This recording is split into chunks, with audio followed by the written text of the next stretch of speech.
Hello everyone, welcome to my channel competition tips.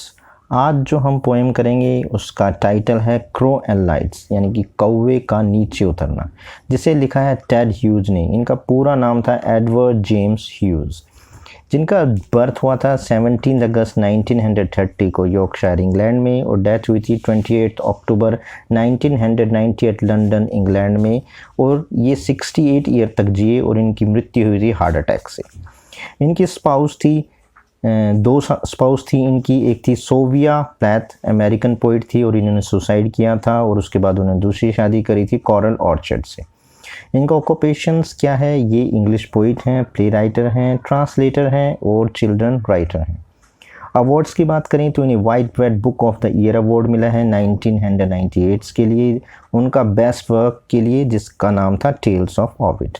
Important points की बात करें तो पोइट्स की, वो 20th सेंचुरी के ग्रेटेस्ट राइटर्स में से एक थे, और ये इनको अपॉइंट किया गया था पोइट लॉरिएट के रूप में 1984 को। बहुत इंपॉर्टेंट पॉइंट है, वो पोइट लॉरिएट रह चुके हैं। 1984 में उन्हें अपॉइंट किया गया था।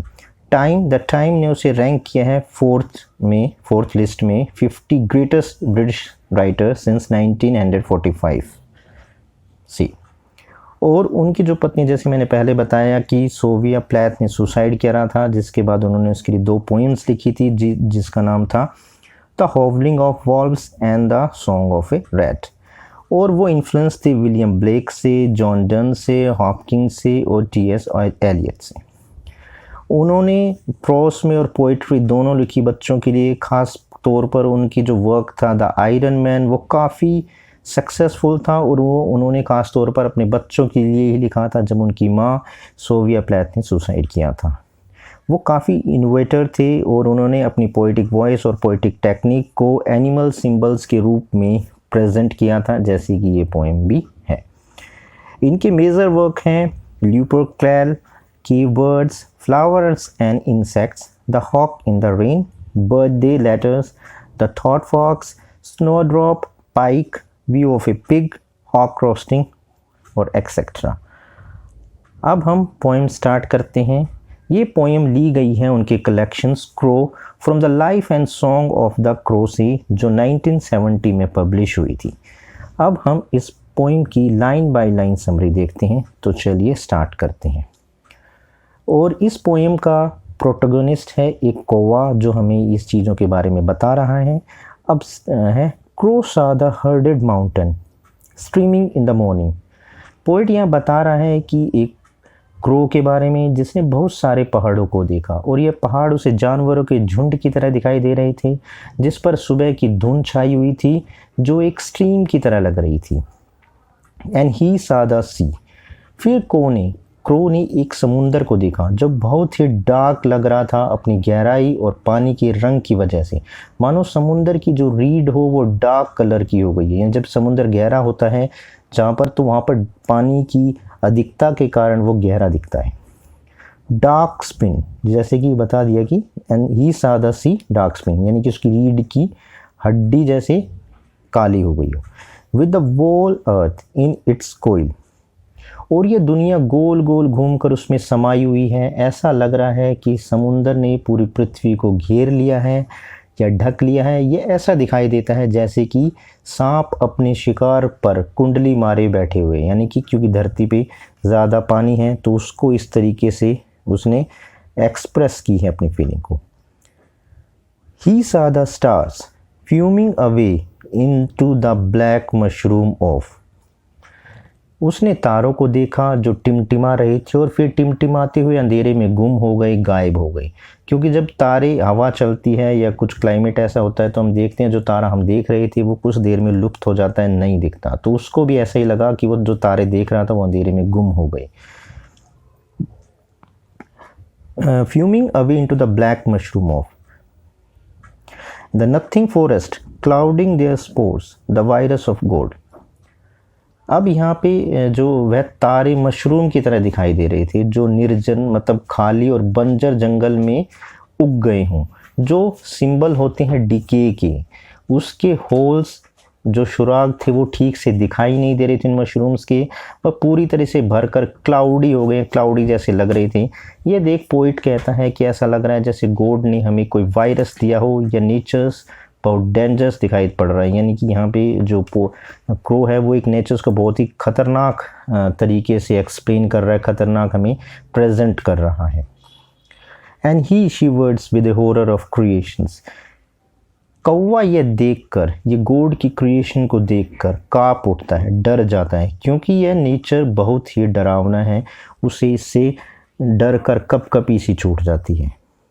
इन the hallucinations of the horror, इस डर से उसको हेलिक्यूनेशंस, भ्रम होने लगता है, जो चीज़ें हैं ही नहीं वो उसे दिखाई देने लगती हैं।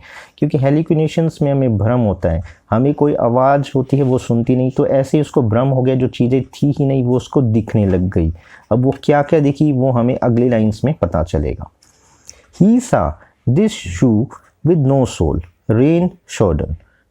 उसने एक जूते को देखा जो रेन बारिश में ख़राब हो चुका था, उसमें सोल भी नहीं थी, यानी कि उसकी निचली तली भी नहीं थी, और वो एक खाली मैदान ग्राउंड में यूं ही पड़ा हुआ था।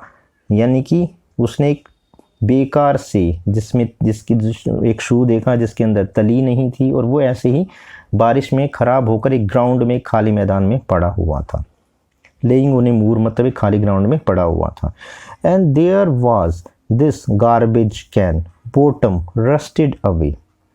तभी उसने उस जूते के पास में एक गार्बेज बॉक्स यानी कि एक कूड़े के बॉक्स को देखा। उस बॉक्स का बॉटम जो नीचे का हिस्सा था वो ख़राब हो गया था रस्ट की वजह से, या हम कह सकते रस्ट की वजह से वो सड़ चुका था।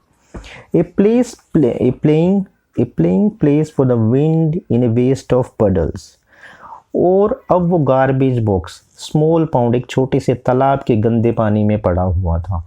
वो जगह हवा के खेलने के लिए बिल्कुल परफेक्ट थी, क्योंकि हवा उस गार्बेज को कभी उस गार्बेज बॉक्स को कभी आगे तो कभी पीछे धकेल रही थी, जैसे हवा उस गार्बेज बॉक्स के साथ खेल रही हो। There was this coat in the dark cupboard. फिर उसे एक कोट दिखाई दिया जो लटका था एक अंधेरी अलमारी में, जो थी एक शांत कमरे में, और वो शांत कमरा था एक शांत घर में। ठीक है, there was this coat in the dark cupboard in the silent room in the silent house, यानी कि एक शांत कमरे में शांत घर में। There was this face smoking its cigarette between the dusk window and the fire ember. फिर उसने उस कोट के ओनर या उस मालिक जो था उसका चेहरा उसे थोड़ा सा दिखाई पड़ा, जो खिड़की के पास खड़ा था और वह बाहर की तरफ देख रहा था, इन खिड़की से बाहर की तरफ देख रहा था, और साथ में सिगरेट पी रहा था। और उसके दूसरी तरफ यानी कि जहाँ वो खड़ा था उसके दूसरी तरफ चिमनी जो थी उसमें आग जल रही थी, और यानी कि वो एक खिड़की और चिमनी के बीच में उस कोर्ट का जो ओनर था जो सिगरेट पी रहा था वो खड़ा था। Near the face this hand motionless. उसके चेहरे के पास एक हाथ है जो मोशनलेस है, हिल नहीं रहा है। Near the hand this cup. साथ ही उसके हाथ के पास एक कप है। क्रो ब्लिंक ही ब्लिंक नथिंग फेडेड। जब कौवे ने इन सारे चीज़ों को देखा तो उसे यह बिलीव नहीं हो रहा था कि वह सब जो वो देख रहा है वो सच है। उसे लगा कि यह सब उसका भ्रम है, हेलिक्यूनेशन है। उसने अपनी आंखों को बंद करके यह चेक किया कि वो सो तो नहीं रहा है या जाग रहा है। उसने अपनी आंखों को ये चेक करा कि वो जाग या सो तो नहीं रहा है।